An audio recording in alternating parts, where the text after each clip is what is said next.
श्री गणेशाय नमः। महासरस्वत्यै नमः। श्री गुरुचरणकमलेभ्यो नमः। वक्रतुण्ड महाकाय सूर्यकोटि संप्रभ निर्विघ्नं कुरु देव सर्वकार्येषु सर्वदा। सर्वमङ्गलमाङ्गल्ये शिवे सर्वार्थसाधिके शरण्ये त्र्यम्बिके गौरि नारायणी नमोस्तुते। वन्दे देवयुमापतिं सूर्यगुरुं वन्दे जगत्कारणं वन्दे वनरभूषणं मृगधरं वन्दे पशूनां पतिं वन्दे सूर्यसकाशवैनयनं वन्दे मुकुन्दं प्रियं वन्दे भक्तजनाश्रयं च वरदं वन्दे शिवशङ्कर। श्री शिव महापुराण रुद्र संहिता सती खंड पंचदशो अध्याय। सती द्वारा नंदा व्रत का अनुष्ठान तथा देवताओं द्वारा शिव स्तुति। ब्रह्मा जी बोले, हे मुने, एक समय आपके साथ जाकर मैंने त्रिलोकी की सर्वस्व भूता उन सती को अपने पिता के पास बैठी हुई देखा। पिता के द्वारा नमस्कृत तथा सत्कृत होते हुए हम दोनों को देखकर लोक लीला का अनुसरण करने वाली उन सती ने प्रेम पूर्वक भक्ति के साथ आपको तथा मुझे प्रणाम किया। हे नारद, प्रणाम करने के पश्चात दक्ष के द्वारा दिए गए आसन पर हम दोनों बैठ गए। इसके बाद विनम्र सती को देखकर मैंने कहा, हे सती, जो तुम्हें चाहता है तथा जिसे तुम चाहती हो उन सर्वज्ञ जगदीश्वर को तुम पति रूप में प्राप्त करो, जिसने तुम्हारे अतिरिक्त दूसरी स्त्री का पाणी ग्रहण नहीं किया है, जो वर्तमान में भी न करते हैं न करेंगे, और हे सुबह, जिनकी क्षमता कोई और करने वाला नहीं है, वे ही इस समय तुम्हारे पति है।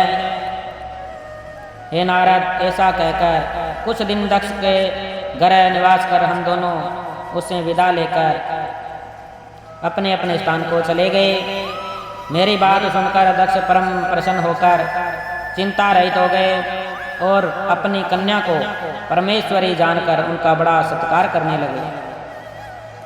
अपनी इच्छा से मनुष्य शरीर धारण करने वाली भक्तवत्सला देवी ने मनोहर कोमरोचित विहार करके अपने कुमारी अवस्था समाप्त की। अपनी तपस्या के प्रभाव से सर्वांग मनोहरा उन सती ने धीरे धीरे बाल्य अवस्था समाप्त कर युवा अवस्था को प्राप्त किया। लोकेश दक्ष प्रजापति उस कन्या को युवा अवस्था को प्राप्त हुई देखकर विचार करने लगे कि अपनी इस पुत्री को शिव के लिए किस प्रकार प्रदान करूं।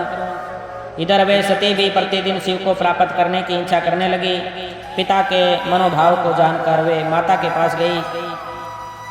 विशाल बुद्धि वाले उन सती परमेश्वरी ने शंकर को प्राप्त करने की इच्छा से तप करने के लिए अपनी माता वीरणी से आज्ञा मांगी।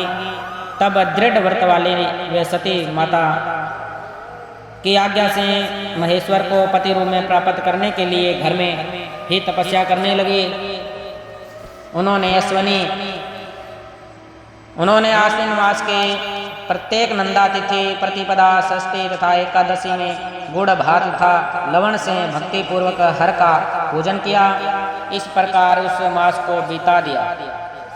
कार्तिक मास की चतुर्दशी को खीर तथा अपूप से शिवजी की आराधना कर वे उनका स्मरण करने लगी। वे मार्गशीर्ष के कृष्ण पक्ष की अष्टमी को यव, तिल एवं चावल सहित किलों से शिव का पूजन कर दिन बिताने लगे। वे सती पौष मास के शुक्ल पक्ष की सप्तमी तिथि को रात्रि में जागरण करके प्रातःकाल खिचड़ी से शिव का पूजन करने लगे। माघ की पूर्णिमा तिथि को रात्रि में जागरण कर प्रातःकाल भीगे कपड़े पहनकर वे नदी के किनारे शिव का पूजन करने लगे। फाल्गुन कृष्ण चतुर्दशी को रात्रि में जागरण कर सब पहरों में बिल्व पत्र तथा बिल्व फल से शिव जी का पूजा करने लगे। चैत्र शुक्ल चतुर्दशी को वे सती पलाश पुष्प तथा दवनों दोनों से शिव जी का पूजन करती थी और दिन रात उनका स्मरण करती हुई समय व्यतीत करती थी। वैशाख शुक्ल तृतीया को गव्य, तिलहार, यव एवं चावलों से शिव का पूजन कर उस मास को व्यतीत करने लगी। ज्येष्ठ की पूर्णिमा के दिन निराहार रहकर रात्रि में वस्त्र एवं पटकेया के पुष्पों से शिवजी का पूजन करके वे सती उस मास को व्यतीत करने लगी। आषाढ़ शुक्ल चतुर्दशी को काले वस्त्र एवं भटकेया के पुष्पों से शिवजी की पूजा करने लगी। श्रावण शुक्ल अष्टमी तथा चतुर्दशी तिथि को पवित्र यज्ञोपवीत तथा वस्त्रों से शिव का पूजन करने लगी।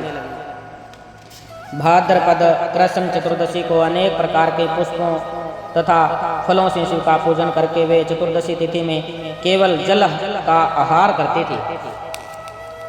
इस प्रकार वे परिमित आहार करके जप करती हुई उन कालों में उत्पन्न होने वाले नाना प्रकार के फल पुष्प तथा सस्यों द्वारा प्रत्येक महीने शिवार्चन करती थी। अपनी इच्छा से मानव रूप धारण करने वाली वे सती दृढ़ व्रत से युक्त होकर सभी महीनों में तथा सभी दिनों में शिव पूजन में तत्पर रहने लगी।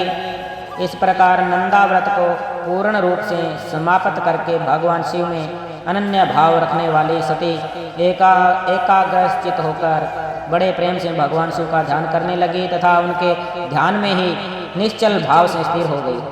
हे मुने, इसी समय सब देवता और ऋषि भगवान विष्णु को और मुझको आगे करके सती की तपस्या देखने के लिए गए।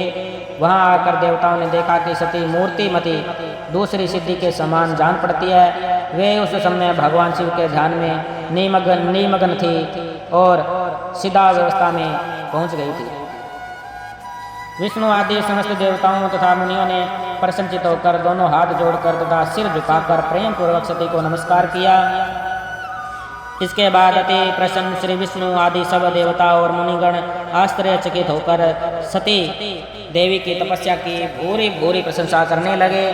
तदंतर वे सभी देवता और ऋषिगण सती देवी को पुनः प्रणाम कर भगवान शिव के परम प्रिय श्रेष्ठ कैलाश पर्वत पर शीघ्र ही चले गए। लक्ष्मी सहित भगवान विष्णु और सावित्री सहित मैं भी प्रसन्नता पूर्वक भगवान शिव के समीप गया। वहां पहुंचकर आश्चर्यचकित होकर सभी लोगों ने प्रभु का दर्शन कर उन्हें प्रणाम किया और दोनों हाथ जोड़कर अनेक प्रकार के स्तोत्रों से वे उनकी स्तुति करने लगे। देवता बोले, परम पुरुष महेश्वर परमेश्वर और महान आत्म वाले सभी प्राणियों के आदि बीज चेतन स्वरूप परापर ब्रह्म स्वरूप निर्विकार और प्रकृति तथा पुरुष से परे उन आप भगवान को नमस्कार है जिससे यह चराचर जगत उत्पन्न हुआ, जो प्रपंच रूप से स्वयं सृष्टि स्वरूप है तथा जिनकी सत्ता से समस्त संसार भांति भाषित हो रहा है, जिनके द्वारा यह जगत उत्पन्न हुआ है, जिनके अधीन यह समस्त जगत है, जिनका यह सब कुछ है, जो इस जगत के बाहर तथा भीतर व्याप्त है, जो निर्विकार और महाप्रभु है, जो अपनी आत्मा में ही इस समस्त विश्व को देखते हैं, उन स्वयं भू परमेश्वर को हम लोग नमस्कार कर रहे हैं, जिनकी दृष्टि कहीं नहीं रुकती, जो परात पर सभी प्राणियों के साक्षी सर्वात्मा अनेक रूपों को धारण करने वाले आत्म स्वरूप पर ब्रह्म तथा तप करने वाले हैं। हम लोग उनकी शरण में आए। देवता ऋषि तथा सिद्ध भी जिनके पद को नहीं जानते हैं, तो फिर अन्य प्राणी उनको किस प्रकार जान सकते हैं और किस प्रकार प्राप्त कर सकते हैं। जिनको देखने के लिए मुक्त संग साधु जन ब्रह्मचर्य आदि व्रतों का आचरण करते हैं, वे आप हमारी उत्तम गति है। हे प्रभु, दुख देने वाले जन्मादि कोई भी विकार आप में नहीं होते, फिर भी आप अपनी माया से कृपा पूर्वक उन्हें ग्रहण करते हैं। आश्चर्यमय कर्म करने वाले उन आप परमात्मा को नमस्कार है। वाणी से सर्वथा परे आप पर ब्रह्म परमात्मा को नमस्कार है। बिना रूप के होते हुए भी बहुत रूपों वाले परात पर अनंत शक्ति से समवेत त्रिलोकपति सर्वसाक्षी तथा सर्वव्यापी को नमस्कार है। स्वयं प्रकाशमान निर्वाण सुख तथा संपत्ति स्वरूप ज्ञानात्मा तथा व्यापक आप ईश्वर को नमस्कार है। निष्काम कर्म के द्वारा प्राप्त होने वाले केवल्य पति को नमस्कार है। परम पुरुष परमेश्वर तथा सब कुछ देने वाले आप प्रभु को नमस्कार है। क्षेत्रज्ञ आत्म स्वरूप सभी प्रत्ययों के हेतु सबके पति महान तथा मूल प्रकृति को नमस्कार है। पुरुष परेश तथा सब कुछ प्रदान करने वाले आप परमात्मा को नमस्कार है। हे कारण रहित त्रिनेत्र पांच मुख वाले तथा सर्वदा ज्योति स्वरूप आपको नमस्कार है। सभी इंद्रियों और गुणों को देखने वाले आप परमात्मा को नमस्कार है। तीनों लोकों के कारण मुक्ति स्वरूप मोक्ष प्रदान करने वाले शीघ्र ही शरणागत को तारने वाले अमान्याय वेद तथा आगम शास्त्र के समुद्र परमेष्टि तथा भक्तों के आश्चर्य रूप आप प्रभु को नमस्कार है। हे महेश्वर, आप गुण रूपी अरण्य से आगच्छन चित्त स्वरूप अग्नि रूप मूर्खों के द्वारा प्राप्त न होने वाले ज्ञानियों के हृदय में सदा निवास करने वाले संसारी जीवों के बंधन को काटने वाले उत्तम भक्तों को मुक्ति प्रदान करने वाले स्वप्रकाश स्वरूप नित्य अव्यय निरंतर ज्ञान स्वरूप प्रत्यक्ष दृष्टा अभिकारी तथा परम ऐश्वर्य धारण करने वाले हैं आप भक्तों को प्रभु को नमस्कार है। लोग धर्म अर्थ काम मोक्ष के लिए जिनका भजन करते हैं तथा जिनसे अपनी सद्गति चाहते हैं, ऐसे हे प्रभु आप हम सभी के लिए दया रहित कैसे हो गए। हम पर प्रसन्न हो आपको नमस्कार है। आपके अनन्य भक्त आपसे किसी अन्य अर्थ की अपेक्षा नहीं करते हैं। वे तो केवल आपके मंगल स्वरूप चरित्र को ही गाया करते हैं। अविनाशी परम ब्रह्म अव्यक्त स्वरूप वाले व्यापक अध्यात्म तथा योग से जानने योग्य तथा परिपूर्ण आप प्रभु की हम लोग स्तुति करते हैं। आपने अपनी तुच्छ कला मात्र से नाम रूप के द्वारा विष्णु आदि सभी देवताओं तथा इस चराचर जगत की अलग अलग सृष्टि की है। जैसे अग्नि की चिंगारियाँ तथा सूर्य की किरणें बार बार निकलती है और फिर उन्हीं में लीन हो जाती है, उसी प्रकार सृष्टि का यह प्रवाह त्रिगुणात्मक कहा जाता है। हे प्रभु, आप न देवता हैं, न असुर हैं, न मनुष्य हैं, न पक्षी है, न द्विज है, न स्त्री है, न पुरुष है, न नपुंसक है, न यहाँ तक कि सत असत कुछ भी नहीं है। श्रुतियों के निषेध से जो शेष बचता है वही निषेध स्वरूप आप हैं। आप विश्व की उत्पत्ति करने वाले, विश्व के पालन, विश्व का लय करने वाले तथा विश्वात्मा है। उन ईश्वर को हम सभी प्रणाम करते हैं। योग से दग्ध हुए कर्म वाले योगी लोग अपने योग शक्त चित्त में जिन्हें देखते हैं, ऐसे आप योगेश्वर को हम लोग नमस्कार करते हैं। ये तीनों शक्तियों से संपन्न वेग वाले है त्रियमय आपको नमस्कार है। अनंत शक्ति से युक्त तथा शरणागतों की रक्षा करने वाले आपको नमस्कार है। हे दुर्गेश, दूषित इंद्रियों वालों के लिए आप सर्वथा दुष्प्राय हैं, क्योंकि आपको प्राप्त करने का मार्ग ही दूसरा है। सदा भक्तों के उद्धार में तत्पर रहने वाले तथा गुप्त शक्ति से संपन्न आप प्रभु को नमस्कार है। जिनकी माया शक्ति के कारण अहम बुद्धि से युक्त मूर्ख अपने स्वरूप को नहीं जान पाता, उन दुर्तय महिमा वाले आप महाप्रभु को हम नमस्कार करते हैं।